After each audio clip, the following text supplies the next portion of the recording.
Ayan, so balikan natin sa sa size of cup size, no. So ito yan siya. Ito yung base circumference minus under base circumference. So example 36 divided minus 32 is 4. 4 divided by 2 equals 2. So ganito yon. So ito yung base. Ito yung base. Dito yung halimbawa ang ang kanyang empire ay maliit 32. So para maging 32, yung 2 na yon dito mo sa bandang side, sa bandang tabi. Dito ka mag-i-expand ng ganun. Hindi dito kasi pag dito maliit na dito sa may harap. So dito ka kuha. So yan yung 2 inches. Yan. So, ito na yung baywang. So ngayon kung ano yun, dito ka magdadagdag sa tabi. Ayan. Diyan ka magdadagdag ng sa tabi para makuha mo yan. Para ito ay hindi lumiit yung sukat mo. Ay, so number 5 na. So number 5. So yan. Off shoulder. Off shoulder.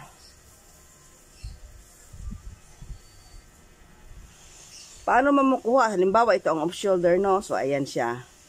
So ayan. Ang ganda ng tita mag-drawing, no? So ito yung off shoulder. Ayan. So yan ang manggas. Yan ang manggas. So paano mo makuha ito? Yan. Paano mo makuha yan? Yung distance nitong pagkakapitan mo ng sleeve. So ganito ang ano. So ganito ang formula, ha? Formula niya ay base circumference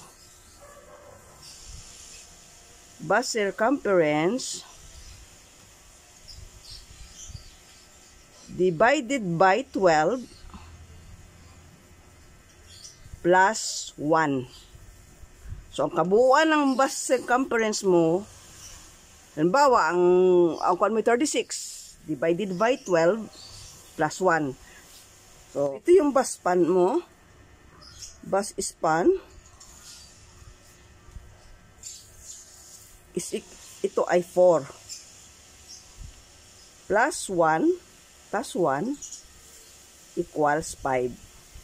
So yung distance dito sa ganito 5 yun. Kasi yung halimbawa ang daddy mo, halimbawa hindi lang 4, halimbawa 3.5, so 7 inches. Oh. So magiging ano yon? So 3.5 plus 1, so 4.5, so magiging 9. 9 yan. Ito 9. Kapag 4 naman, plus 1, basta't lagi magpa-plus ka, base circumference divided by 12 plus 1. So, ayan siya. So, ito 10.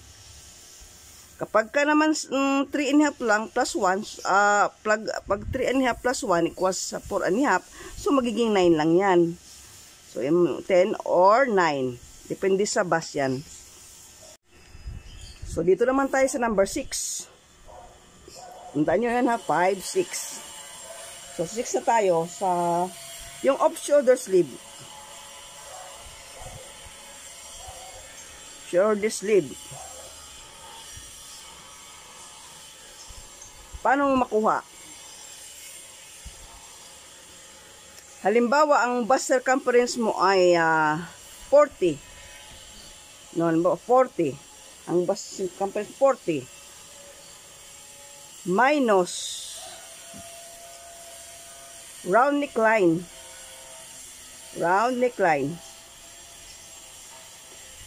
So ito yun, minus yan. So ang 40, so round neckline mo ay bawa 10, so dalawang 10, so 20. So 40. So ang kuan mo ay 10 ang round neckline mo. So magiging kuan siya 20 kasi dalawang 10 harap at likod. So 40 minus 20 equals 20. Oh. Ngayon yung 20, ito yung 20 niyan, i-divide mo sa 4.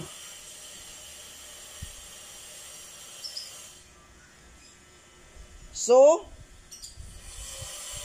ang sagot ay 5. So, 5.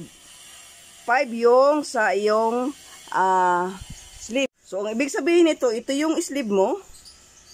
Sleeve mo, yung harap 5, 5, 5, din yung likod, 5 din yung likod doon. So, ito ay magiging 10, ito ay 10 din. So, magiging 20. So, itong lapad nito, ng iyong neckline, ng iyong sleeve ay 10. Kasama ng harap at likod. So, yun ang i-attach mo dito sa round neckline. So, yan yung sleeve, no?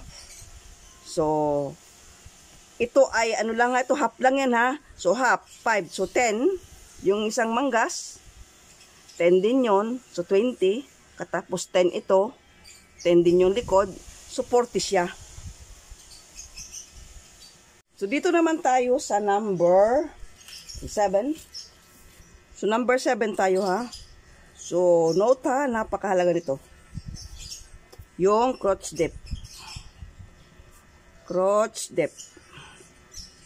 So, yung lalim ng crotch mo.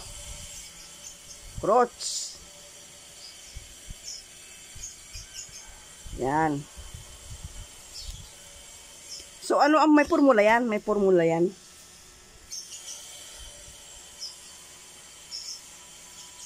Hip. Ito yung formula ha. F. Formula. Hip. Circumference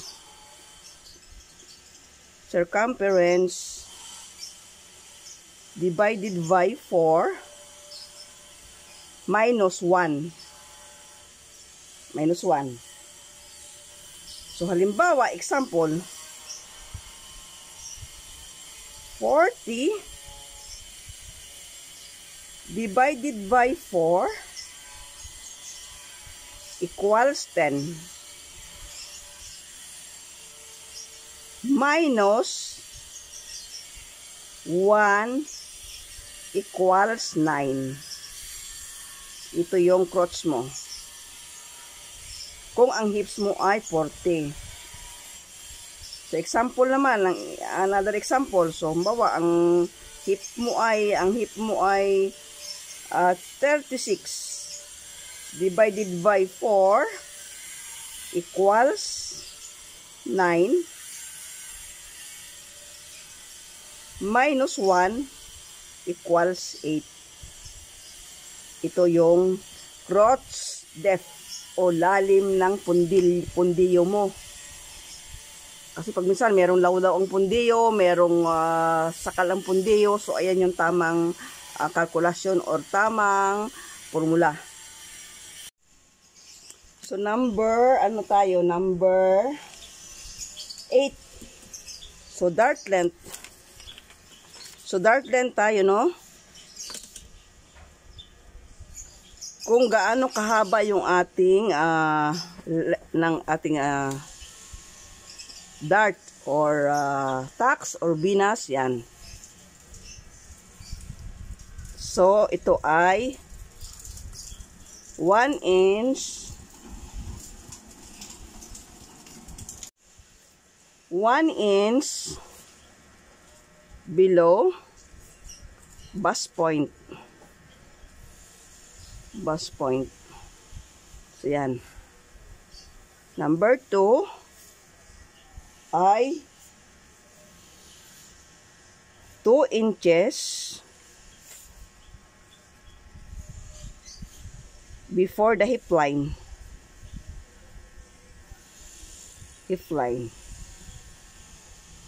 So, yan siya. So, kung bawa, ito ang bust point mo. Bababa ka pa ng 1 inch. And then, dito naman, yun yung haba dun sa taas, ha. Dito sa baba, mula sa baywang, dito tayo babase sa hip line. Ito yung hip line, 2 inches above. So, 2 inches above or 2 inches before the hip line. Yung dart length. Hindi yung hanggang dito, walang sukat tayo. So, kailangan, ganoon din sa likod. Sa likod naman, 1 inch below the bust line. And then, dito naman sa baba, 2 inches before hip line. So, yan yung, ito ang pang number 8. 8 yan ha. So, dart length. So, number 9 na tayo. Number 9. Flare. Or, bottom. Or skirt. So, yan siya. Skirt. Ayan. So, halimbawa, ang iyong baywang ay 26. So, para makuha mo ito, itong bilog na ito yung baywang mo. So, ito naman yung length ng iyong palda. So, yan. Para makuha mo ito, yung waist mo, or circumference, waist or circumference divided by 6.28. So, siya yan. Or, yan yung una ha. Ito naman ang pangalawa. So, ito A, B. So, circumference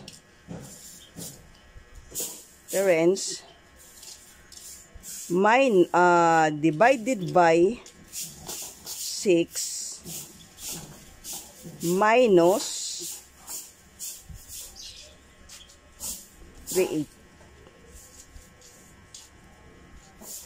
Yan siya.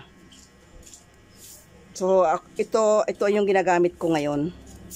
Halimbawa, 30. So, example ito ha.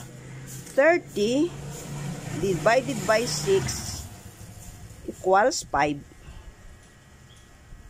So, 5 minus 3/8 equals 4 and 6/8. Ito yung, bawa, ito yung bilog. Ayan ha. Ayan ha. So, ayan siya. So, ito yan. So, ito yung bawa ang laylayan mo. Yung bawa, ito yung bilog. Ito, mula dyan, para makuha mo yung 4 and 6/8. So, 4 and 6/8 yan. 4 and 6/8, 4 and 6/8, 4 and 6/8. So, yan yung example niya. Para makuha mo ang baywang. Yung pag-share ko sa inyo, no? So, sanayin matutunan nyo ito o makuha nyo yung aking tinuro para makatulong din sa inyo, lalo sa mga beginners, kung paano ang pag-calculate ng mga lahat sa pag gumawa ka ng pattern. So, ito yung makakatulong ng sa inyo at kung medyo merap-hirap siya, so challenging, pero ito ay pag natutunan nyo ay para kayo nagbangko na mag-withdraw na lang kayo. So, hanggang dito na lang. Kung bago pa lang kayo sa aking channel, please subscribe, hit the bell button, and para ma-notify kayo sa mga tuturo ko pa, marami pa akong ibabahagi sa inyo. Bye for everyone. God bless everyone. Have a good day. Bye.